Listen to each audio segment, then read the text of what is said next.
সন্তান, তুমি বিচারের মাঠে উপস্থিত হয়েছে আকাশ জমিন পরিমাণ পাপ নিয়ে, আমি আল্লাহ উপস্থিত হয়েছি এই পরিমাণ ক্ষমা নিয়ে। তোমার পাপ যত আমার ক্ষমা তত, তোমার পাপ যত আমার ক্ষমা তত, তোমার যেই পরিমাণ পাপ আমার সেই পরিমাণ ক্ষমা, তোমার যেই পরিমাণ পাপ আমার সেই পরিমাণ ক্ষমা। যদি শিরক না থাকে, শিরক যদি না থাকে, শিরক না থাকলে পাপ যা ক্ষমা তা, শিরক মহাপাপ।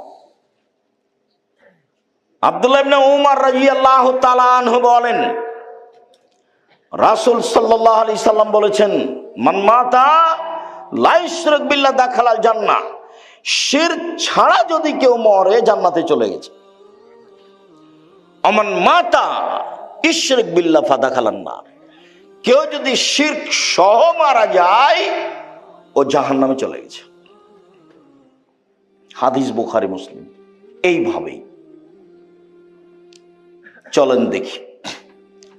আব্দুল্লাহ ইবনে মাসউদ রাদিয়াল্লাহু তাআলা আনহু বলেন, রাসূল সাল্লাল্লাহু আলাইহি ওয়াসাল্লামকে জিজ্ঞাসা করা হলো, আইযামবি আকবার, আল্লাহর নবী সবচেয়ে বড় পাপ কোনটি? এবার সিরিয়াল চলছে।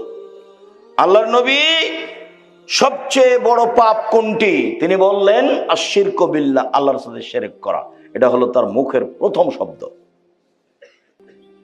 সুম্মা আইয়ুন, আল্লাহ রাসূল এরপরে কোনটা? দ্বিতীয় মহাপাপ কোনটা? উকুল ওয়ালিদাইন, পিতামাতার অবাধ্য চলা।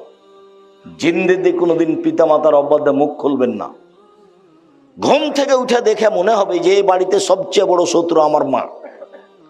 আমার মা যে একেবারেই খারাপ, একটা যে ভালো কথা বলে না, সবই যে আমার বই এবং আমার বিরুদ্ধে বলছে। মনে হবে যে মাটির উপরে এখন সবচেয়ে আমার বিরুদ্ধে কে আছে? আমার মা। এই সবচেয়ে খারাপ, একটু মরে না কেন?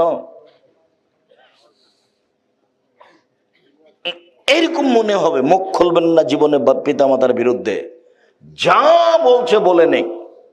যেদিন মরে যাবে সেদিন কষ্ট পাওয়া যাবে, সেদিন ফিরিয়ে পাওয়া যাবে না।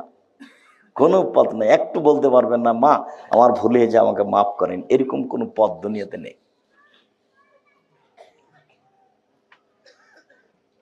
যার জন্য বলেছি, মায়ের যখন বয়স 60, 65, 70 হয়ে গেছে, তখন মা হয়ে গেছে শিশু। যেদিন আপনি একদিন শিশু ছিলেন, আপনি ছিলেন একদিন মায়ের কোলে, এখন তোমার মা তোমার কোলে। বোনেরা চলে গেছে শ্বশুর বাড়ি, গোসল দেওয়া তুমি, কাপড় পরিষ্কার করবা তুমি, গালি মন্দ